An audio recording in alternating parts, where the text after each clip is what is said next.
Hello everyone and welcome to Civic Platform. This is your host Zuher Almusre. Today I am at Chaeban Ice Cream and to tell you guys one of the success stories about one person who immigrant to Winnipeg with his family, and he started his own business, and it was not easy for him to pass all these challenges. So let's find out how Chaeban Ice Cream start from this new episode from Civic Platform.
So my name is Joseph Chaeban. I'm a second generation cheesemaker and we make awesome ice cream and cheese. I moved to Winnipeg in 2015 from Ontario for a job that I was recruited for. So in 2017, when we were living in Winnipeg for almost 2 years, my wife's family were Syrian refugees and they were struggling in Lebanon and across the Middle East. And I looked for an organization here in Winnipeg, and I got very lucky. I always say they're angels, because the South Osborne community were having an initiative at the United Church here, and I just came by accident, we can say, and there was around 60 to 80 people talking how they want to help Syrian refugees, and I was overwhelmed. And when it was my turn to talk, I just said, my wife's family needs help, and her family is across the Middle East and they have no more home.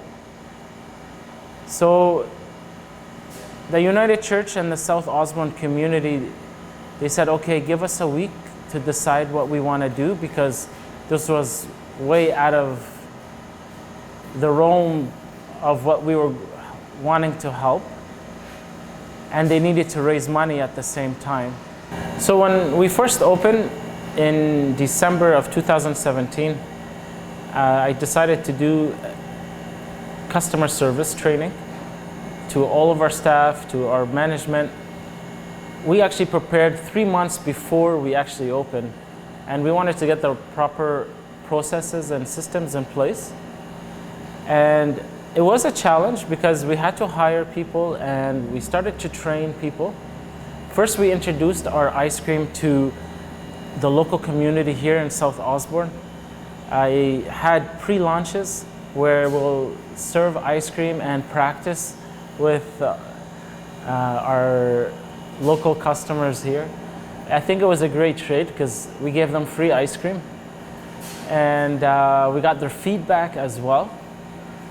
So that helped us prepare on our launching date when we first opened. We had a lot of great systems and processes in place, which I do believe in, and it does help a company from day to day. When you are expanding, you should have the proper systems in place, so that way when you do expand, you don't have to worry about if it got busier, what I'm going to do. You already have the system and the process written up already. So we had a lot of events lined up and booked, and also weddings. So we had a pretty big revenue stream that was going to happen. And when COVID hit, we knew none of that was going to happen. And we looked at the numbers and we're like, we're gonna go bankrupt. And we overcame that by sitting together, me, my wife, and Daryl, my partner, and brainstorming how we're gonna go overcome this. So what we thought of was, let's do an ice cream subscription model where with 2 pints a month, we'll deliver to your home and you can always change it up every single month. That actually helped and saved our company for the summer. So the next big challenge that was going to happen was winter after the COVID summer. So that's when I brainstormed and said, my passion and my ability is I'm a cheese maker firsthand. And that's when we decided to make cheese. So what was really cool is last year in 2022, I entered a competition, the Royal Canadian Winter Fair. And I was just hoping to place in the top 10. I entered 4 flavors, salty caramel, Rocky Ricardo, peri berry, and also Abir al-Sham, which is our signature Arabic ice cream. And I was just hoping to place in the top 10. So after 2 weeks after entry, someone called me and said, "You're the grand champion." And I was like, "Of what?" They're like, "You entered the ice cream competition." And that was an amazing feeling because I was like, "So for which flavor did we win?" And they're like, salty caramel came first in all Canada, which was the grand champion. Which was really awesome was our Abir al-Sham. It actually placed 5th. And that was amazing because there were so many ice cream makers that entered their ice cream inside. And just to place in the top 10 is amazing. So for Abir al-Sham to win 5th in Canada,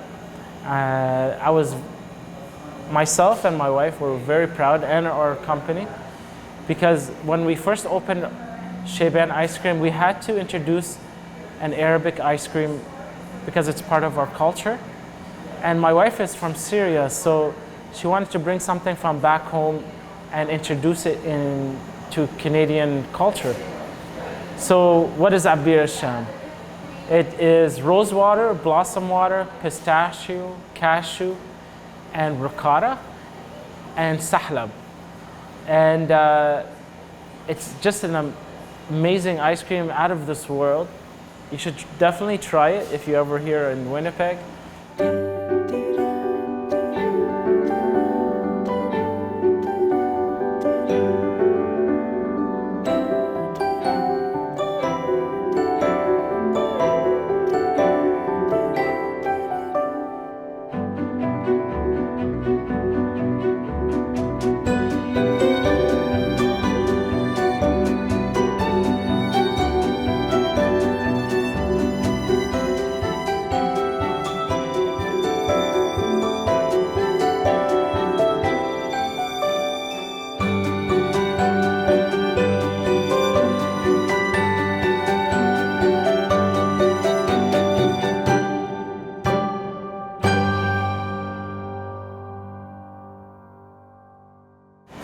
So when we introduced the Abir al-Sham, we wanted to have the Arabic community have a place here in Winnipeg and feel at home, because a lot of Syrian refugees were coming to Canada.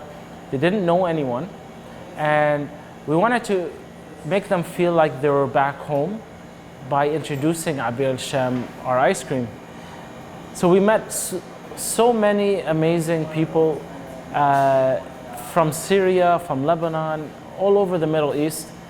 And to be honest, in Europe, people coming here as a tourist destination when they're coming to Winnipeg, I don't even know how they heard of us. A lot of people are telling us we're coming from transit. We have a 2-hour delay here. We heard that your ice cream is amazing. And to hear these words from the Arabic community and also Canadians, Europeans, Americans, it feels so special because we work so hard, we put our passion into what we do, and everyone here at Chaeban just work from their hearts and we feel like a big family here. A lot of people that come to Canada that are from overseas, there's a language barrier. And when my wife's family came here, they didn't know English, so we provided job opportunity for them. And I saw how amazing they are in working and the skills they have. And it gave me the confidence to hire newcomers as well from anywhere from the world when they first come to Canada. Didn't matter what the resume was or which country they came from, or even if they didn't speak any English. We wanted to give opportunity to people that couldn't get opportunity somewhere else, and really value the person they are within and giving them a chance and seeing how their skill set. I strongly believe everyone can be taught if given the chance. And we have an amazing staff from all over the world. Half of them don't speak English, but it's okay. We're giving back to our community. Canada is giving back to us, and it's like a win-win. So one thing I want to say is thank you Winnipeg, thank you Manitoba, and definitely thank you Canada for bringing my wife's family to Canada, believing in people and helping us open this amazing company with the amazing people that we have around us. Thank you, we love you. You guys are angels. Cheers. We reached the end of our episode. Thank you for watching. If you like this episode, please like, share, and subscribe, and wait for a new episode from Civic platform.